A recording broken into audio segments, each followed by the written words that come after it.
Welcome to Choice Classic Radio. Like us on Facebook, subscribe to us on YouTube, and help keep this show alive by donating at choiceclassicradio.com. For more of your favorite old-time radio shows, join us on our companion podcast, Choice Classic Radio Detectives, where we bring to you tales from the greatest detective shows the golden age of radio had to offer. And now, with 926 episodes from 1934 to 1955, we bring to you Lux Radio Theater.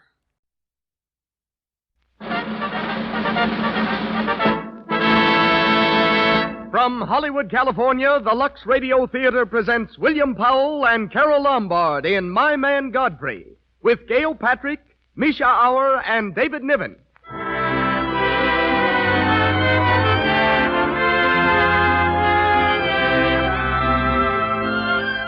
Lux presents Hollywood. First, a word of thanks to you, our loyal listeners. It's because of your continued purchases of our products, Lux Toilet Soap and Lux Flakes, that we're able to bring you these programs every Monday night. Twice in recent weeks, we have made a special announcement at the end of our performance. The response to this announcement has been so enthusiastic that we are making it again tonight. You will hear it at the end of this program. Listen for it carefully, please. Our guests tonight include Miss Madeline Fields, Carol Lombard's close friend and personal business manager, and Mr. Eric Hatch, author of the novel and co-author of the picture script on which our play is based. Louis Silvers conducts our orchestra. We take this opportunity to express our gratitude to the Women's National Radio Committee, which, representing 2 million members of women's clubs the country over, has just voted the Lux Radio Theater the best dramatic program on the air. And now, your host and producer. Ladies and gentlemen, Mr. Cecil B. DeMille.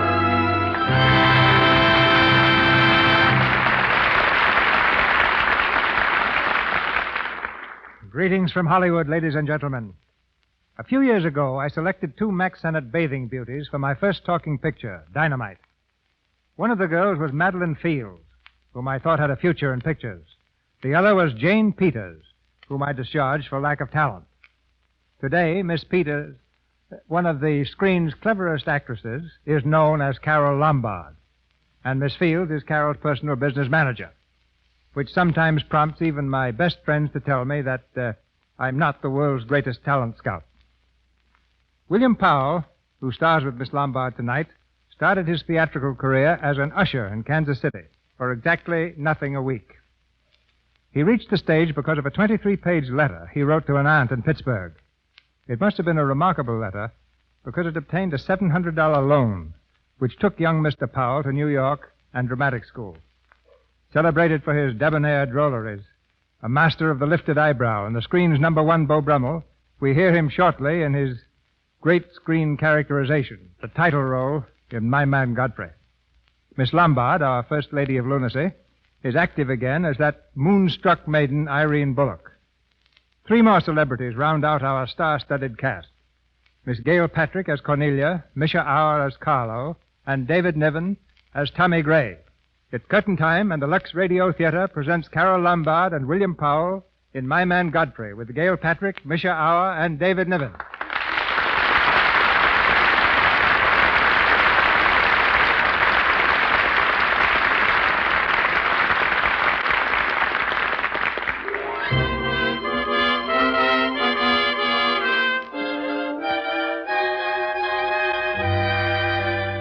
It's a gorgeous night on New York's waterfront. Softly the moonlight tips the majestic spires of the Queensboro Bridge with a silvery glow and comes gently to rest on a pile of refuse known as the city dump. In the center of this wasteland, a small fire is burning, and our man Godfrey, in tattered clothes with a 3-day growth of beard, sits on a packing case warming his hands. A 16-cylinder motor purrs softly into the scene and comes to a stop. 3 people alight. One of them, a young lady in evening clothes, steps gingerly toward the fire. Good evening. Good evening. How'd you like to make $5? How would I didn't quite catch what you said. I said, how would you like to make $5? Well, I don't want to seem inquisitive, but what would I have to do for it? Oh, all you have to do is go to the Waldorf Ritz Hotel with me, and I'll show you to a few people, and then I'll send you right back. May I inquire just why you would want to show me to people at the Waldorf Ritz? Well, if you must know, it's a game, a scavenger hunt. If I find a forgotten man first, I win. Is that clear? Yes, quite clear. Shall I wear my tails or come just as I am? Now, you needn't be fresh. Do you want the $5 or don't you? Madam, I can't tell you how flattered I am by your very generous offer. What are you doing? Get away from me. However, I'm afraid I'll have to take it up with my board of directors. Don't you push me. And no matter what my board of directors advise, I think you should be spanked. Oh! Knock me down. You deliberately pushed me into that junk pile. No, I didn't, but it suited you nicely. George! George! I saw that. I saw what you did. Are you in the habit of hitting ladies? Maybe. I'm in the habit of hitting gentlemen also, if that would interest you. Don't you touch me. George, aren't you going to do anything? I certainly am. I'm going to get a policeman. Come along. George, come back here, George. Get in, dear. I'll show you. Oh, hello. Hello? Who are you? I'm Irene. Oh, that was my sister Cornelia, pushed in the ash pile. How would you like to have me push Cornelia's sister into an ash pile? Oh, I don't think I'd like it. Wait a minute. Are you a member of this hunting party? I was, but I'm not now. It's the funniest thing. I couldn't help but laugh. You know, I've wanted to do that ever since I was 6 years old. You wanted to do what? Oh, push Cornelia in something. You know, a pile of ashes or something. Cornelia thought she was going to win, and you pushed her into a pile of ashes. Look, do you think you could follow an intelligent conversation for just a moment? I'll try. Well, that's fine. Do you mind telling me just what a scavenger hunt is? Well, a scavenger hunt is exactly like a treasure hunt, except that in a treasure hunt you find something you want, and in a scavenger hunt you try to find something that nobody wants. And the one that wins gets a prize, only there really isn't a prize, because all the money goes to charity. That is, if there's any money left over, but then there never is. Well, that clears up the whole matter beautifully. Oh, thank you. Well, I suppose I should be going, shouldn't I? That's a good idea. Oh, I want to see who won the game. I suppose it was Cornelia again. She's probably got another forgotten man by now. You mean if you took me along with you, that you'd win the game? Is that the idea? Well, I might if I got there first. Let's beat Cornelia. It wouldn't be asking too much? Not at all. I'm very curious. I'd really like to see just what a scavenger hunt looks like. Oh, but I just told you. Yes, but I'm still curious.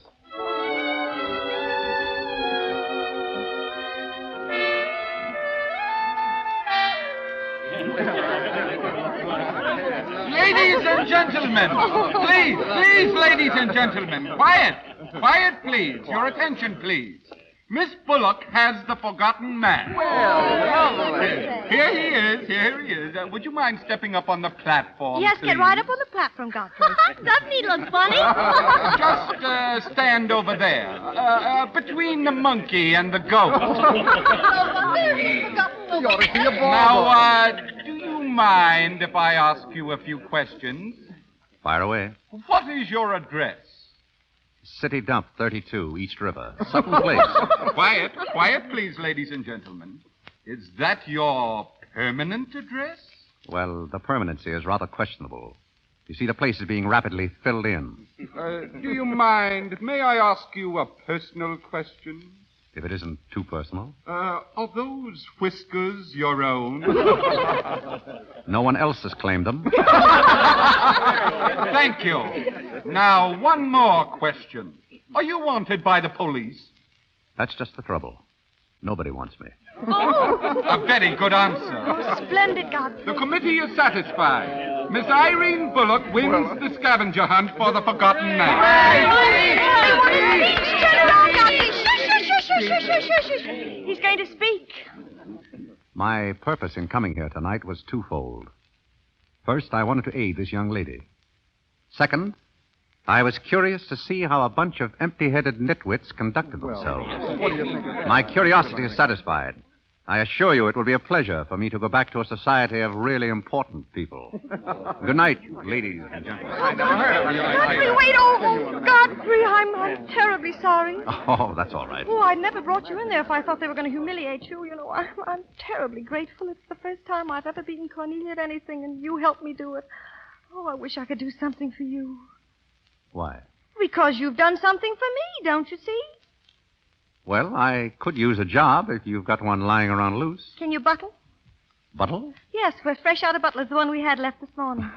I'm afraid I wouldn't be much good at that. Oh, yes, you would. You're going to make the best butler we ever had. You really think so? Oh, I do.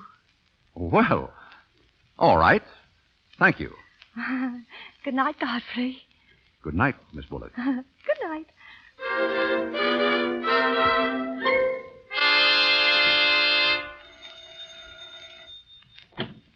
Well?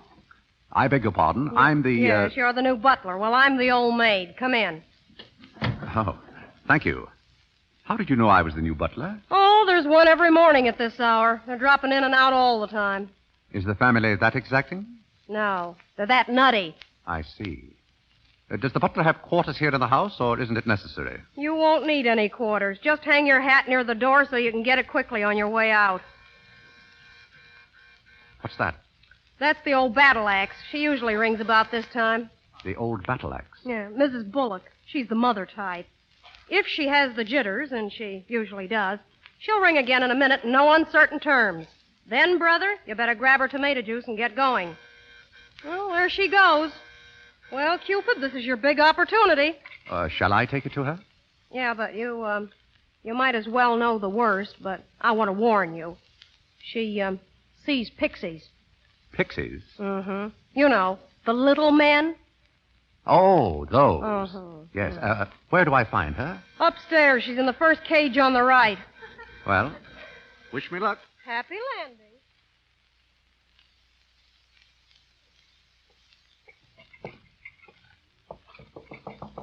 Who is it?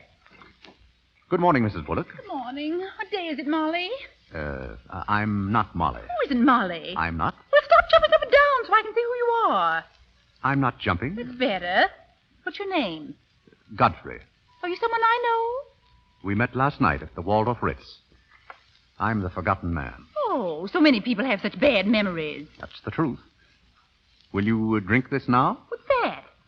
Pixie remover. Oh, and you see them, too. Yes, we're old friends. Yes. But you mustn't step on them. I don't like them, but I don't like to see them stepped on. I'll be very careful. I wouldn't hurt them for the world. Thank you. Oh, you're a great help. Go away. Go away, little man. Go away. Shoo, shoo, shoo. Oh, there they go. You're very comforting, Godfrey. Oh, good night. Good night. Good night. Hello. Put your hat and valise at the foot of the stairs. Well, I think I won the first round. You mean you're still working here? I haven't heard anything to the contrary. Well, you just got by the cub. Now try the lioness. Oh. Which is she? Her name's Cornelia. She's a sweet-tempered little number. Oh, yes. I met her last night. Mm-hmm. Let me have a tray. Second door. Thanks.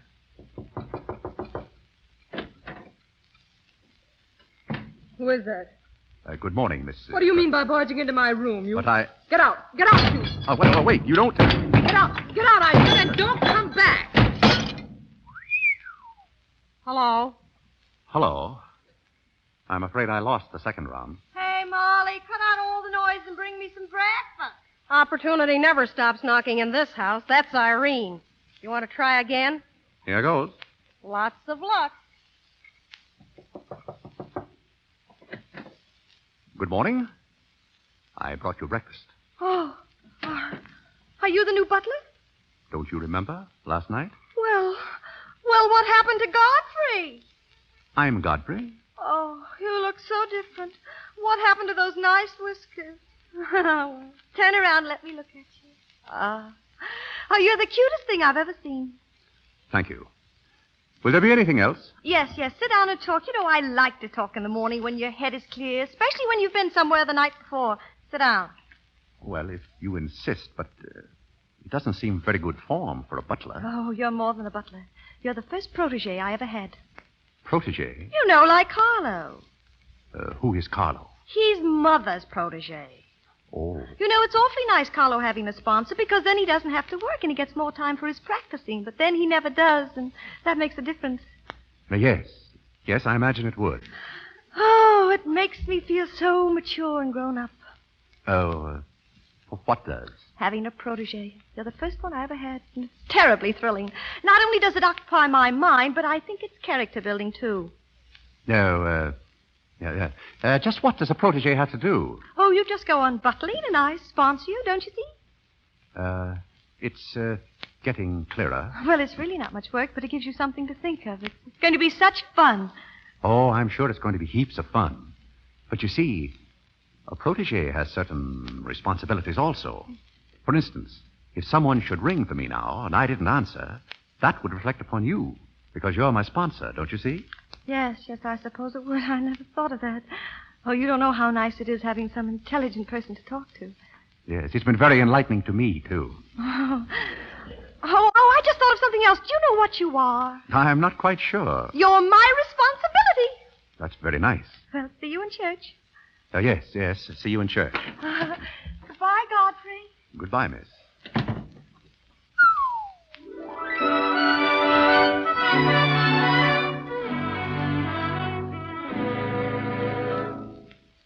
Oh, Godfrey.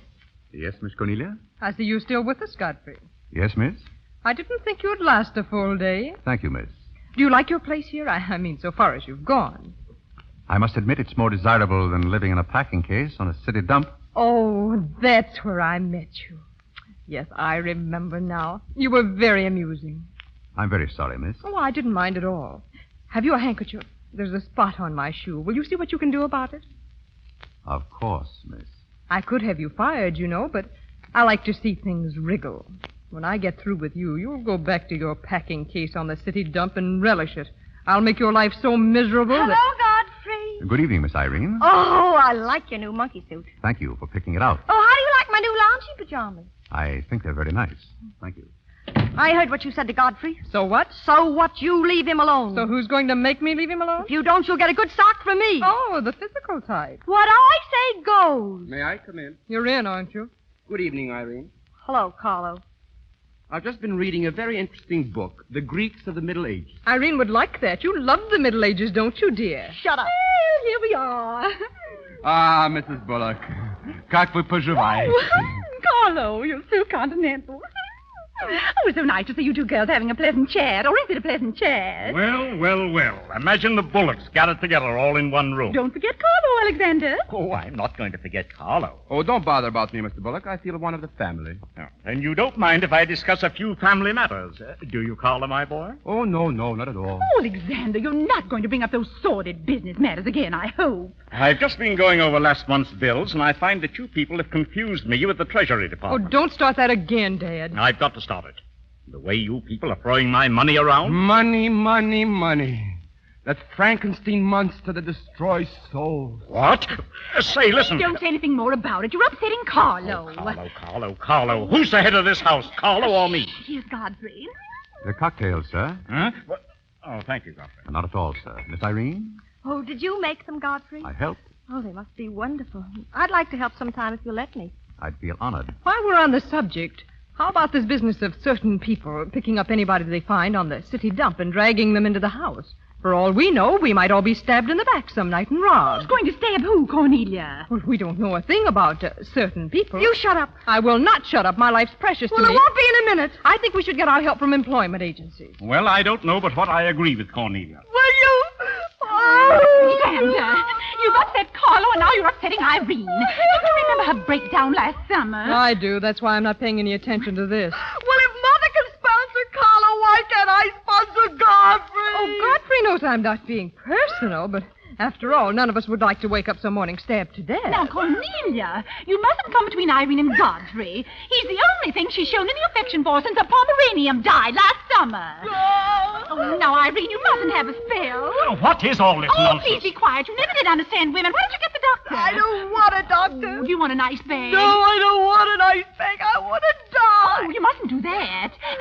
Carlo, do the gorilla for Irene. It always amuses her. I'm not in the mood. Well, stop eating those hors d'oeuvres and get in the mood. All right, I'll do it, but my heart won't be in it. Irene, be a good girl, Miss Darling. Carlo's going to imitate a gorilla for you. A gorilla? I'd rather see him imitate a man. Alexander. This is too much. It certainly is.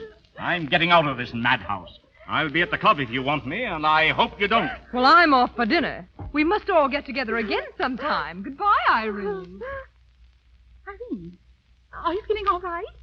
Irene! Where's Godfrey? He's right here. Don't go away, Godfrey. Angelica will be late for the concert. I've got my things. I'll be right with you. Godfrey's right here, darling. Where? Right here. Look, see, darling? Godfrey, say hello to Irene so she'll know who you are. Hello?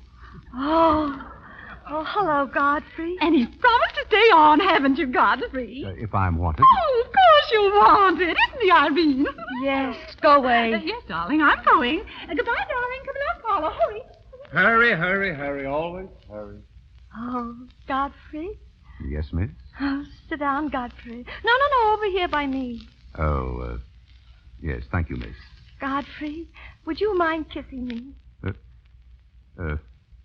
Miss Irene, I hardly think... Oh, Godfrey. Here, now, wait. Please, Miss Miss Irene, you mustn't. Oh, there. Excuse me. Oh, Godfrey, come back here. Where are you going? I'm going to my room. Oh, Godfrey, wait for me. Godfrey! Godfrey, open this door. Godfrey! Oh, there you are, Godfrey.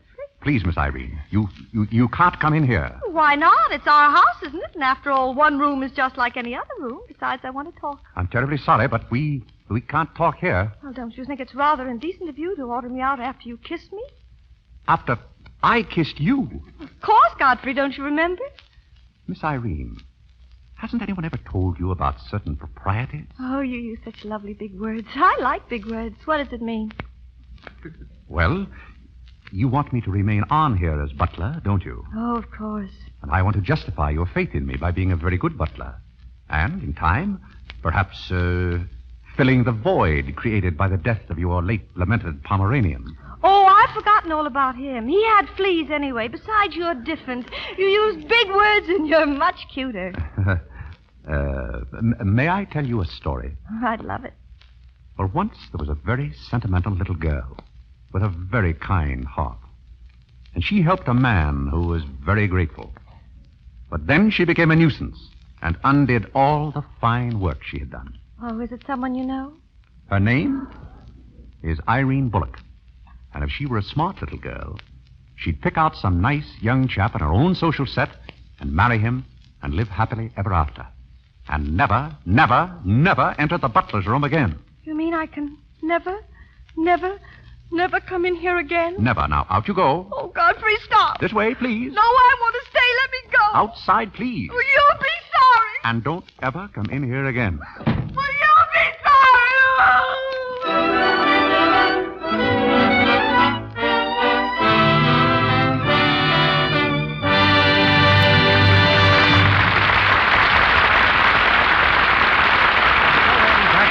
My Man Godfrey.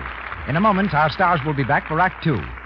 Meantime, in our brief intermission, we present a song, one of America's greatest hit tunes, Tippy Tin, adapted, by permission, to our Lux story. Let's suppose that Rosita in Tippy Tin has suffered the embarrassment of a stocking run at the very moment she wishes to look her best. In our Lux version, we offer her a helpful suggestion.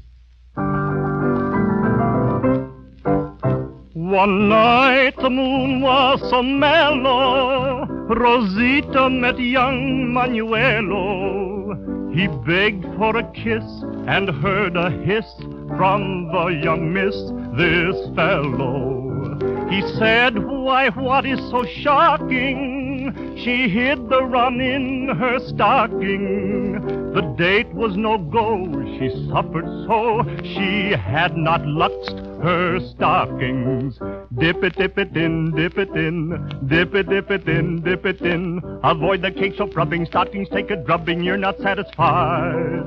Dip it in, dip it in, dip it in, dip it in. Lux keeps stockings stronger so they last you longer, fewer runs to hide. Yes, Lux Flakes do cut down on embarrassing stocking runs because they save stocking elasticity. Think how much your sheer stocking stretches every time you bend your knee. If it isn't elastic, it breaks. A run pops. So you can see the importance of preserving elasticity with Lux Flakes. Soaps with harmful alkali and cake soap rubbing weaken elasticity. To get longer wear from your stockings, always wash them with Lux. And don't forget, ladies and gentlemen, a special announcement none of you will want to miss will come at the end of our performance tonight. Listen for it. And now, Mr. DeMille. Once again, My Man Godfrey, starring William Powell and Carol Lombard, with Gail Patrick, Misha Auer, and David Niven.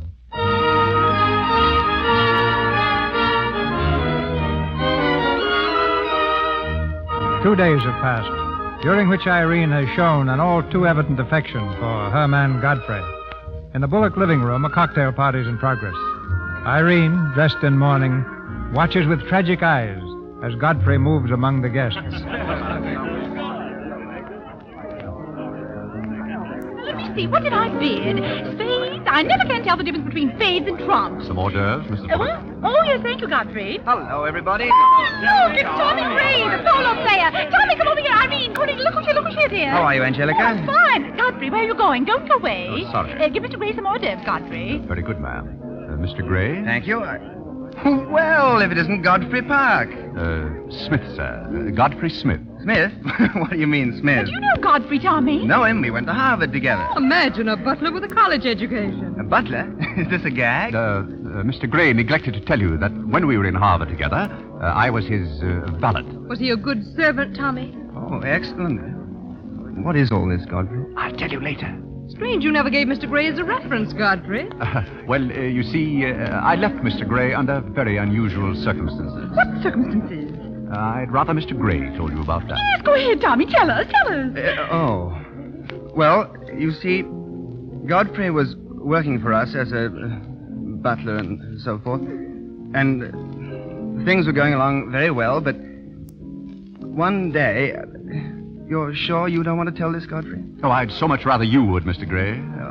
Well, Godfrey was working for us for quite some time, and one day he came to me and said, Mr. Gray, he said, I trust my work has been satisfactory. And I said, why, of course. I said, I've never had more satisfactory work in all my life. And he said, thank you, sir. He was always very courteous, Godfrey was. And then he left? Yeah, he was. Yes. That's it.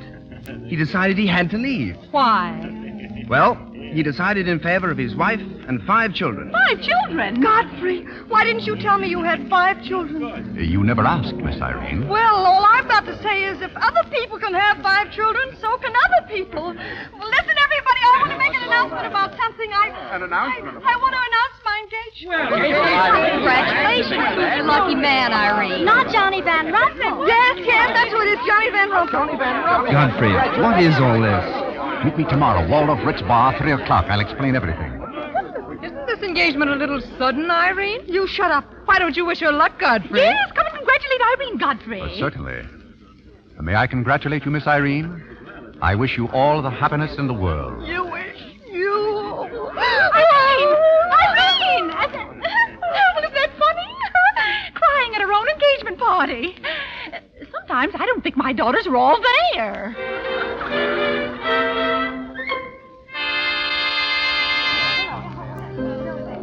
Godfrey, over here. Oh.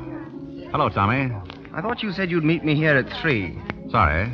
It took me a little longer than usual to make the beds. Oh, well, what are you drinking? I'll have a rousing lemonade. Are you sure you can handle it? 1 lemonade, 1 stinger, Joe. Yes, sir. Well, let's have it. What? The story. When I wander into a Fifth Avenue asylum and see one of the parks of Boston serving hors d'oeuvres, there must be a story. Yes, there is. Tommy, you remember that little incident up in Boston? Oh, you still have that woman on your mind? No, not anymore. But I was pretty bitter at the time. So I gave her everything I had and just disappeared. And? Well, Tommy, it's surprising how fast you can go downhill when you begin to feel sorry for yourself. And boy, did I feel sorry for myself. I wandered down to the East River one night, thinking I'd just slide in and get it over with. But I met some fellows living there on the city dump. Fellows who were fighting it out and not complaining. I never got as far as the river. And what happened? I did all sorts of things, just to live. And then something happened. I got a chance to take this job, butling. A chance to rehabilitate myself. I took it. And that's all? That's all. But someday, Tommy, I'm going to do a little rehabilitating around that dump. And that's why I'm glad I met you. Me? You're going to help, too. Excuse me, Mr. Gray. Yes? You're wanted on the phone, sir. Oh. I'll be right back, Godfrey. Righto. Good afternoon, Godfrey. Oh. Good afternoon, Miss Cornelia. May I sit down? Well, the mystery's solved, isn't it? The mystery, Miss Cornelia? Yes. Now I know what a butler does on his day off. When you worked for Mr. Gray, were the two of you always this chummy? You see, I worked for Mr. Gray a long time, and we got to be... I see. Well, if you can be so chummy with the Grays, why can't you be chummy with the Bullocks? I try to keep my place. Why?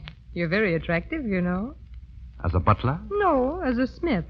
You're a rotten butler. Sorry? Are we going to be friends? I feel that on my day off, I should have the privilege of choosing my friends. You can't go on like this forever. You really like me and you're afraid to admit it, aren't you? Do you want me to tell you what I really think of you? Please do. You won't hold it against me? It's your day off. Very well. Miss Cornelia, you belong to that unfortunate category I would call the Park Avenue brat. A spoiled child who has grown up in ease and luxury, who always had her own way, and whose misdirected energies are so childish that they hardly deserve the comment even of a butler on his off Thursday. Thank you for a very lovely portrait. Goodbye for now. I'll see you down by the ash pile. Waiter, Yes, sir? change that order. Make it 2 stingers. Double.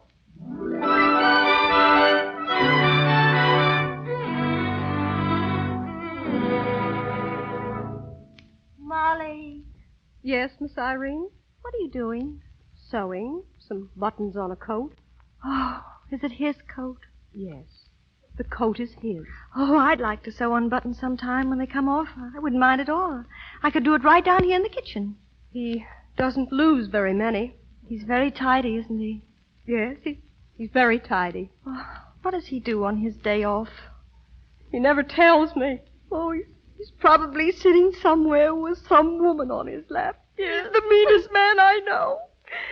I think he's very mean. I suppose he's sitting somewhere with somebody on his lap that doesn't care for him at all. As far as I know, maybe his children are there, too, calling him. Oh, I can't bear it. Oh, please don't. You too? Yes. Oh, Molly, I know exactly how you feel. Good evening. Godfrey. How about a quartet? For tomorrow may bring sorrow, so tonight let us be gay. Hi, Toots. Godfrey, look at you. Where have you been? A friend of mine, drinking rousing lemonade. Mother Irene, everybody, come here quick. What's the matter, Miss Cornelia? Mother. Yeah, what's the matter? What's going on around here now? Father, my pearls. What about your pearls? They've been stolen. Oh, that's terrible. What'll we do? Well, we'll call the police. That's what we'll That's do. the idea. Call the police. G-men. Give me the phone. You don't have to bother. I've already called them. And I think I know who did it. In fact, I'm almost sure. What do you say, Godfrey? Hi, Toots.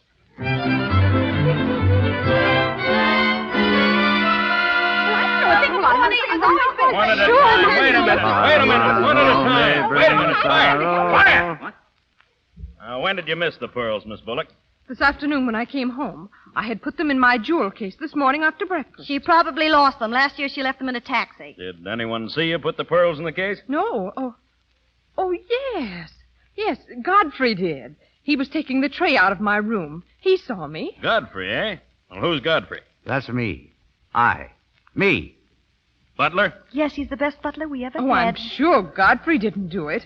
Although we don't know very much about him. My sister picked him up on the city dump. Oh, I see. Are you accusing Godfrey? I'm not accusing anyone. I want my necklace. Oh, it's silly to think of Godfrey wearing a pearl necklace. Yeah? Do you mind if we search your quarters, Godfrey? Not at all. This way, everybody. Shut up! How can I find the pearls with everybody yelling? I can't find them anyhow. Oh, where is my little doggone? Oh, shut up, you.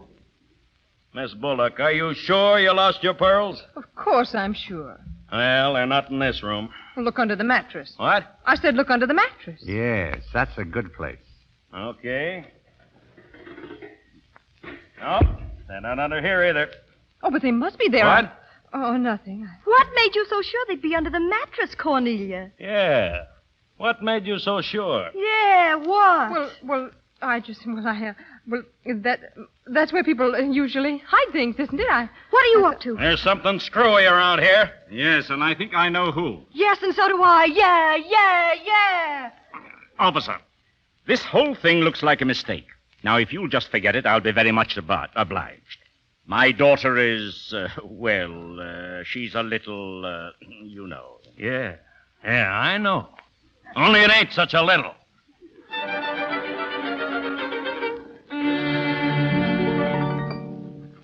Your coffee, sir? Listen to this, Godfrey.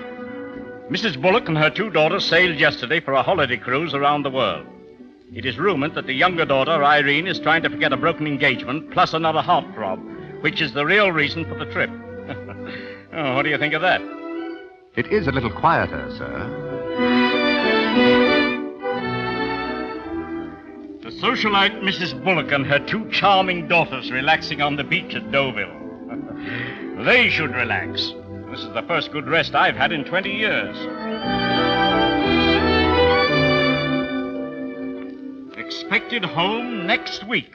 Godfrey, they're coming home. Yes, sir. Your breakfast, sir. Never mind the breakfast. Just bring me a cup of coffee and 4 aspirins.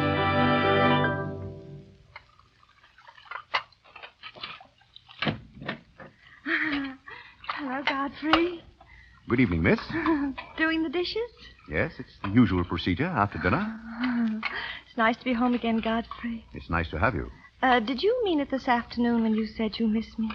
Yes, of course I did. I mean, did you miss Cornelia or me or just me? Oh, I may have missed you a little more than I did Cornelia. Why? Oh, I'm glad, because if you missed Cornelia more, you probably would have missed me less.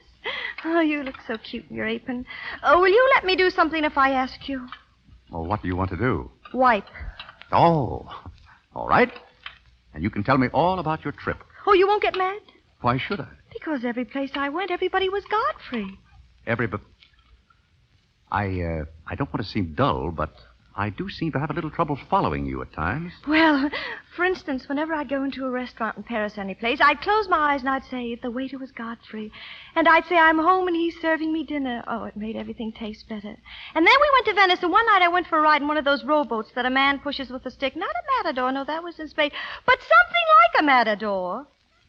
Do you by any chance mean a gondola? Oh, yes, that was the name of the boat, and the man that pushed it sang. He looked just like you. Oh, it was wonderful. I didn't even mind the smell. Look, do you mind if I talk for a little bit while you catch your breath? Oh, I'd love it. Well, while you've been away, I've been doing some things also. I've been trying to do things that I thought would make you proud of me. Oh, I was proud of you before I went away. Yes, but I mean prouder still. You see, you helped me to find myself, and I'm very grateful. Oh, you'd make a wonderful husband. I'm afraid not. You're just grateful to me because I helped you beat Cornelia. And I'm grateful to you because you helped me to beat life. But that doesn't mean that we have to fall in love. Oh, if you don't want to, but I'd make a wonderful wife. Well, not for me, I'm afraid. But we are friends, and I feel a certain responsibility to you. That's why I wanted to tell you first. Tell me what?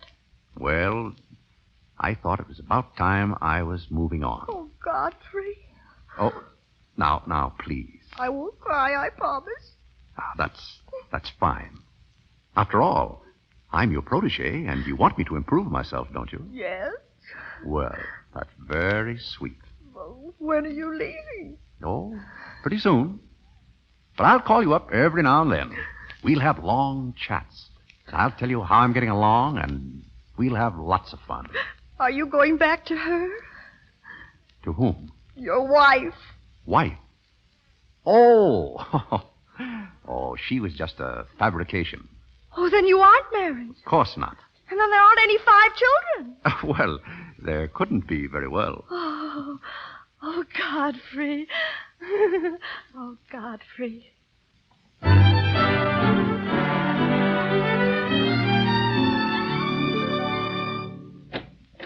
Did you ring, Miss Cornelia? Come in, Godfrey. You needn't be so formal when we're alone. Yes, miss? There's a little matter I'd like to talk over with you. I met some people on the boat coming over, a Boston family. They know a great deal about a family called the Parks. Are you interested, Godfrey? Slightly, yes. Well, we can't talk here very well. Let's you and I take a long taxi ride out Van Cortlandt way. I heard what you said. Did you? He's not going out with you. Oh, yes, he is, if he knows what's good for him. I'll be waiting, Godfrey. Well, he's not going. He's not Godfrey. You can't go with Cornelia. But I didn't say I was going anyplace with Miss Cornelia. I know, but you will. She always gets her own way. She makes everybody do just as she likes. Why should you care whether or not I meet her? I do care. That's why Cornelia's the one who doesn't care. But I think I should decide those things for myself. Oh, Godfrey, I don't want to be annoying, but Oh, Miss Irene. Here, now, get up. Get up, open your eyes. Do you hear me? Open your eyes. Now, if you're faking another spell, you're on the wrong track. Are you faking? Oh, you're not, huh? All right. We'll soon find out. Now, up she goes. Ah, that's the girl. Now, I'll just carry her inside. Godfrey knows how to take care of little Irene when she faints. Godfrey will take care of everything. Right in here we go. Does Irene know where she is now? No, Irene has her eyes closed. She's fainted. But Godfrey will soon fix Irene. Just sit right there. That's the girl. Now, everything will be fine in just a moment. The best thing for the faints is a nice, cold shower bath. There, now, you'll feel fine in a minute. Oh, Godfrey, come back here. Godfrey, where are you, Godfrey? Stop running around all wet. Oh, Mother, he loves me. Godfrey loves me. Put me in the shower. Godfrey loves me. Godfrey, put me in the shower. Oh, Godfrey!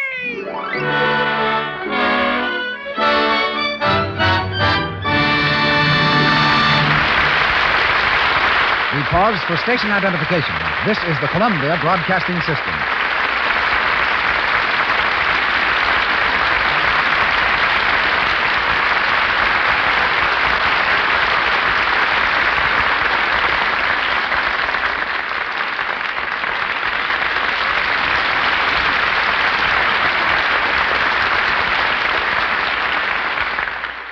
The curtain falls on the second act of My Man Godfrey. Before Carol Lombard, William Powell, and our all-star cast return for Act 3, we bring you the young lady I mentioned earlier in this program, Madeline Fields, who made good in a DeMille picture when I failed to recognize Miss Lombard's talents. Miss Fields has also made good as Carol's personal business manager and best friend. To Miss Lombard, she's Fieldsy. Obviously, Fieldsy, you and Miss Lombard have never allowed business to interfere with friendship. We settled that a long time ago, Mr. DeMille, by a very simple agreement. Carol can never write a check, and I can never sign one. It's strictly a collaboration. Are you also in collaboration on that new home Carol's going to build out in the San Fernando Valley? No, that's going to be entirely a Lombard production. She's designing it herself. A nice, rambling farmhouse. 10 acres, chickens, a barn, milk house, smokehouse, and a swell barbecue pit. Well, tell me confidentially, is Carol off the screen anything like the Irene of our play? Oh, far from it. Carol always goes around telling people she'd be lost without me. Well, I'm glad she thinks so, but she wouldn't be. She's got those 2 feet of hers planted squarely on the ground. She runs the house, does her own ordering, and a big time to Carol is having in a few friends for an evening of bridge. However, she did give me a real scare when we had that flood a few weeks back. She left bright and early one morning before I awakened and didn't come home until late that afternoon, covered with mud. When I asked her where she'd been, she said, oh, just out. Later, I learned that she'd taken her car, filled it with food and clothes, and rushed out to the flood area to do what she could. Carol's like that. What can you tell our lady listeners about the Lombard wardrobe? Well, only that she likes simple clothes, particularly sport things. And if she has a favorite color, it's white. She takes very good care of her clothes, too. Come up to the house sometime, Mr. DeMille, and I'll show you what we think of Lux Flakes. That big blue box is busy every day keeping her things fresh as a daisy. That's an invitation I won't forget. And if you want to make an impression, bring a tree. A tree? Mm-hmm. Couldn't we compromise on an acorn? Not very well, Mr. DeMille. Carol, you see, is going to landscape the farm herself, and at the moment, any tree that will help make a good windbreak will be gratefully received. I'll remember that at Christmas time. Oh, but I can't wait that long. So from this point on, Carol will have to speak for herself. Thanks for having me. Good night, Miss Fields.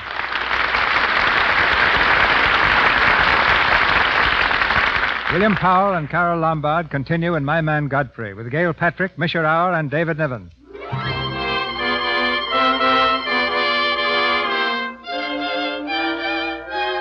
It's the following afternoon. In the Bullock living room, Carlo strums idly on the piano, while Mrs. Bullock and Cornelia listen inattentively. Mr. Bullock, entering from the hall, surveys the scene gloomily.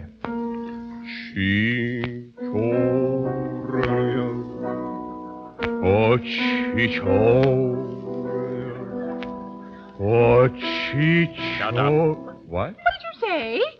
I told him to shut up. Well, I never. And you can shut up with him. And you too, Cornelia. I didn't open my mouth. Well, don't. Listen, and listen carefully, because it hurts me to repeat it. The Bullocks are broke. What? I am broke, you are broke, she is broke, and we're all broke. Not only that, but I've been using the company's money for the last month to speculate with. And I've lost. Do you hear that? I've lost. That means I'm an embezzler. Unless I get hold of a wad of money by the first of the month, I'm going to jail. Now, isn't that an interesting story? Well, I certainly think it was very foolish of you. You had no right to do it. An embezzler. And to think that I've been a guest in your house. Is there nothing left? Not a cent. Ah, your food and drink have turned to dirt in my mouth. What? That settles it. Carlo, will you step into the hall for a moment? What for? Well, I want to speak to you as man to man. You have found a way out? Yes, for one of us anyhow. This way, Carlo. Excuse me, please. Well? Alexander! What are you doing out there? Alexander! Cornelia, what are they doing? Alexander, come here. Come here. What did you say to Carlo? I said goodbye. Did he go? Oh, yes, he left very hurriedly by the side window. Alexander, you're cruel. Did I hear something fall, sir? Yes, you did. Godfrey, come here. Carlo is gone. Is he? But you don't even seem surprised. I think I've been expecting it. We all have to go, sooner or later. Yes, that's true, isn't it? You're so smart, Godfrey. Maybe you can tell me why Mr. Bullock has to go to jail. Mother. Well, I'm sure Mr. Bullock doesn't have to go to jail. Oh, yes, I do. Oh, no, sir. You see, I've known for some time, sir, that the Bullock interests were in rather a bad way. How did you know that? Oh, I follow the market a bit. So I took the liberty of dabbling in some stock on my own account. Here, sir. Well, what's this? That is most of your stock. I knew it was being dumped on the market, so I sold short. Short? You mean gentlemen Wait a short? minute. Do you mean that you've been making money when I was losing it? I did it in your interest, sir. I felt I owed your family a debt. I hope I repaid it. And I may add, some of the money went into a project of my own. I hope you won't mind, sir. That you did all that on $150 a month? Well, hardly. You see, with the aid of Tommy Gray and Miss Cornelia's pearls... Here, Miss Cornelia. Oh, Godfrey.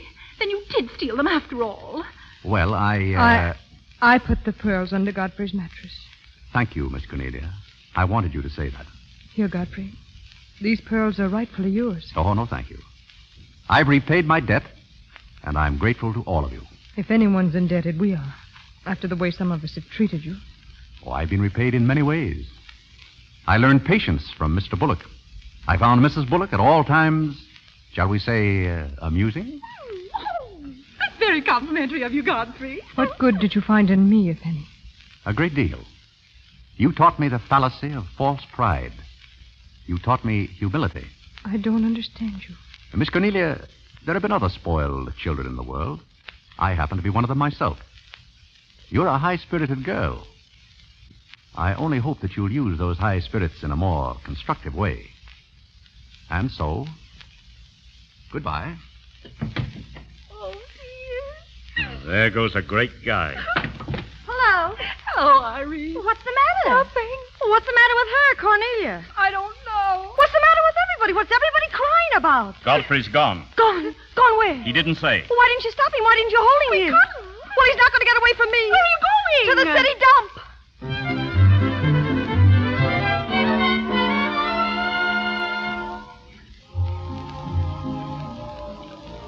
Well, this is it, Tommy.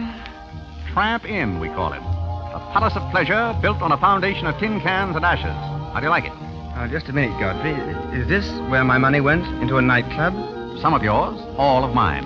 Come into my office. By the way, now, what happens to the profits from this place? Well, we're giving food and shelter to 50 people in the winter and giving them employment in the summer. What more do you want? Nothing. But you're the most peculiar butler that I've ever met. Ex-butler. Fired? No, I quit.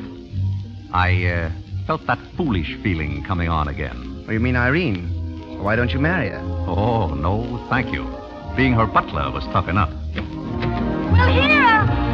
Hello. Well, Godfrey, you have company. Irene, what are you doing here? Yes, what are you doing here? Don't let him off the hook, Irene. I won't. So long, Godfrey.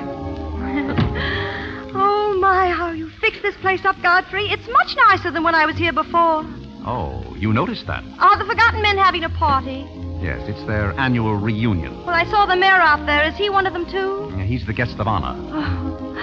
Oh, it's a lovely view, the bridge and everything. Is the bridge always there? Most always. Oh, you have a kitchen. You know I'm going to like this place. Oh, what's over here? Oh, is this where you sleep? That's the general purpose of the room. Oh. Any observations? I think it's very cute, but we'll have to change the wallpaper. What do you mean we'll have to change the wallpaper? Oh, I don't like green wallpaper. It makes me bilious. Well, you won't have to look at it. You're going home right now. But I can't go home. I can't, Godfrey. Now, Irene, see here. You simply... Oh, go on, lose your temper. I love it when you lose your temper. Why can't you let me alone? Because you're my responsibility, and someone has to take care of you. I can take care of myself. You can't look me in the eye and say that. You love me, you know it. And you know there's no sense in struggling with a thing when it's got you. It's got you, and that's all there is to it. It's got you. May I come in? Oh, Mayor Cortland. Mr. Gray said there were a couple of people in here who wanted to get married. Are you it? Yes, we're it, Mayor Cortland. Irene. Well, can you marry us without a license? Without a license? Well, it may get me into a lot of trouble, but I guess I've known your family long enough to take a chance. Does your father know about this? Well, everybody knows about it except Godfrey. Come on, Godfrey, we're all set. Join hands, please. No, wait. Listen, Irene, we can't do it. You simply can't. Shh. Just stand still, Godfrey. It'll all be over in a minute. Oh.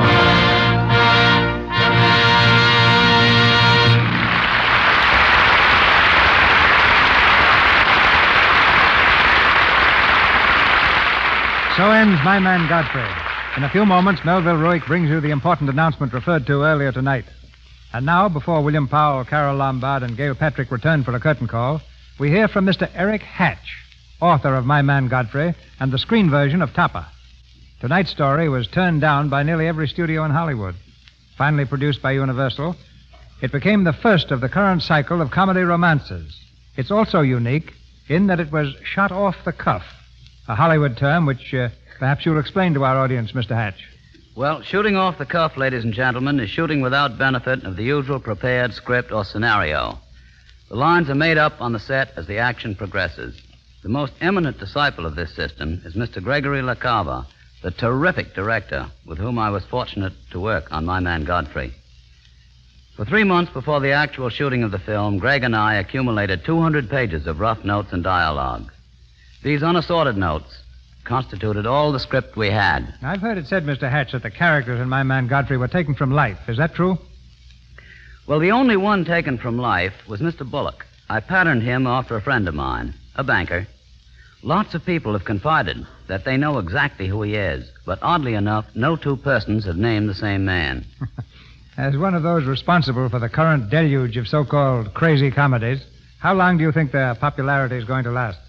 Well, this may sound strange, Mr. DeMille, but Godfrey to me was never a crazy picture. Godfrey was a pretty serious man. And comedy, in my opinion, must have a certain serious touch if it's going to amount to anything.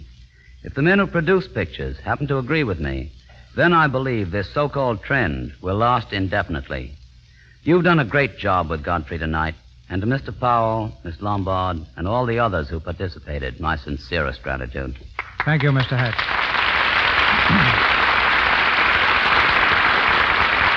And here, ladies and gentlemen, are William Powell, Carol Lombard, and Gail Patrick. And I'd like to know, Carol, what's all this talk about you and a farm? I can't quite picture the glamorous Lombard hoeing the potato patch. Well, in the first place... Yes, and Fieldsy said something about a smokehouse. You mean every time you want to light a cigarette, you've got to... But, Gail, you don't understand. Now, a smoke... Carol, are you going to have chickens? Yes. What kind are you going to raise? Jersey, Holstein, or Guernsey? Well, whatever best, Barlow. Probably Holstein chickens. Oh, splendid. What about some nice Plymouth Rock cows? Look, I admit I don't know anything about farming, and I don't care what people think. I think it's a swell idea. What's more, I'm studying farming, and I'm taking a correspondence course from the University of California. Carol, when you write for your next lesson, I wish you'd ask those college professors a question that's been puzzling me for some time. Don't tell me you're turning farmer, too, Bill. Oh, no. My question has nothing to do with farming, Gail. What I'd like to know is this. Now, in our play, Godfrey marries Irene. Yes. Now, do they or do they not live happily ever after? Does he change her? Does she change him? Or do they both stay as they are and make a go of it? As the celebrated detective of the Thin Man films, what's your own deduction, Bill? An absolute zero. I don't know. Well, there's one way of finding out. What's that, C.B.? Make another picture. Let's ask our audience right now to drop a line to the Lux Radio Theater telling us whether they'd like to see more of Godfrey and Irene as Mr. and Mrs. Godfrey. If the answer's yes, I feel pretty certain that those letters will help bring another Godfrey film to the screen. A grand idea, Mr. DeMille, and I hope you get lots of letters. And good night. Good night. Good night. Good night, Carol. Good night, Joe. Good night, Joe. In a moment, Mr. DeMille returns with news of next Monday's show. Now comes the announcement I told you about earlier. Well, we certainly started something 2 weeks ago when we repeated our remarkable teaspoon offer. We have literally been swamped with requests, but we want to make good our promise of giving everybody a chance to get in on our souvenir offer. A half-dozen extremely beautiful and serviceable, full-sized, original Rogers silver plate teaspoons, which, as you know, are guaranteed by the International Silver Company, the world's largest silversmith. To show you the kind of receptions the spoons are meeting with the country over, I want you to hear a few excerpts from typical letters that women are writing to us. Miss Mary Toomey of 25 Revere Street, Bridgeport, Connecticut, writes, They are very beautiful, and I like the first 6 so well, I sent for another and showed them to my friends who also sent for some. And Mrs. Alder Nord at 511 Lakeview Avenue, Jamestown, New York, says, I received my spoons today and want to tell you how pleased I am with them. They're perfectly lovely and worth so much more than I paid for them. Truly, these spoons are very attractive and such a bargain. They have an extra heavy deposit of pure silver-reinforced plate on the part most often exposed to wear, and they are guaranteed in writing by the International Silver Company, the world's largest silversmith. Just let me read one sentence from the guarantee you will receive with your spoons. Every piece is guaranteed to give satisfaction in family use and will be replaced without charge at any time it doesn't conform to this guarantee. It is not hard to understand the enthusiasm of those who receive these spoons when you realize that you pay only a little over 8 cents apiece for them. But, of course, they are available only in half-dozen lots, 6 spoons for 50 cents. Now, here is the easy way to get these spoons. Simply send the top from a large package of Lux. Print your name and address clearly on a piece of paper. Wrap 50 cents in coin in the paper. Don't send stamps. And mail to Lux, Meriden, Connecticut. This offer is good only in the United States. Oh, Mr. Ruick, would you mind repeating that address, please? Not at all, Miss Creighton. Simply send to Lux, Meriden, Connecticut. Oh, I have it now. Lux, Meriden, M-E-R-I-D-E-N. Meriden, Connecticut. I am sure that you will agree, once you have seen the spoons, that never before have you gotten a bargain like this. Of course, there is no advertising on the spoons in any way whatever, and they are not to be confused with inexpensive ordinary spoons. They are the kind of spoons that you buy carefully and thoughtfully, the sort of spoons that you intend to keep a lifetime. You really have to see these teaspoons to fully appreciate them. Be sure and mail your request promptly. You can have as many half-dozens as you want, but for each half-dozen spoon, send the top from a large-sized package of Lux and 50 cents in coin. Print your name and address clearly on a piece of paper, wrap the coin in the paper, and then mail to Lux, Meriden, M-E-R-I-D-E-N, Meriden, Connecticut, and you will receive your spoons promptly, postpaid. This offer is good only in the United States. And now, Mr. DeMille. Park Avenue and 10th Avenue never meet in New York, but they cross next Monday night in the Lux Radio Theater when we bring you a romance successful on stage and screen, The Girl from 10th Avenue. In the title role, you'll hear the charming Loretta Young, and co-starred the popular George Brent.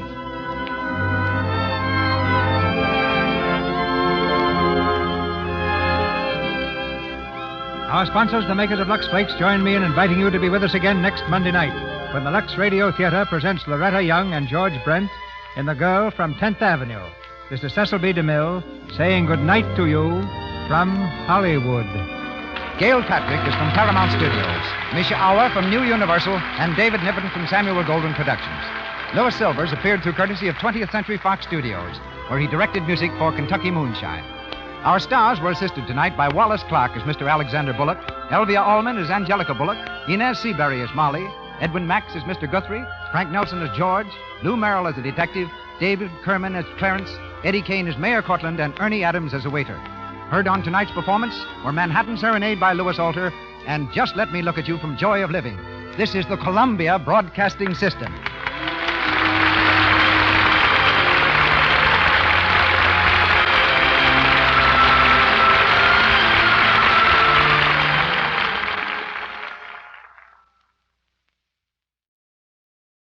That concludes today's episode. We'd like to thank you and remind you to donate at choiceclassicradio.com. Remember, your donations make episodes like this possible.